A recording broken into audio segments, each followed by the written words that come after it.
Want to fix WhatsApp video call back camera not working problem? In this video, I will guide you step by step on how you can fix that. The first thing you want to do is open up Play Store, then tap on the search bar and here search WhatsApp.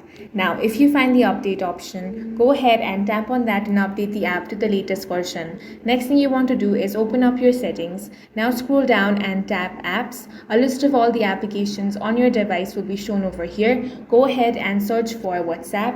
Once you have found it, select that. Now tap on Storage. Here tap on Clear Cache, then tap on Manage Storage, and then tap on Clear Data. Once that is done, head back. Now the next thing you want to do here is tap on Permissions. Here, select Camera. Make sure that you have selected Allow over here. Once you allow the permission, head back. Now open WhatsApp and this issue will be fixed. If you found this video useful, make sure to hit the like button and subscribe for more videos like this.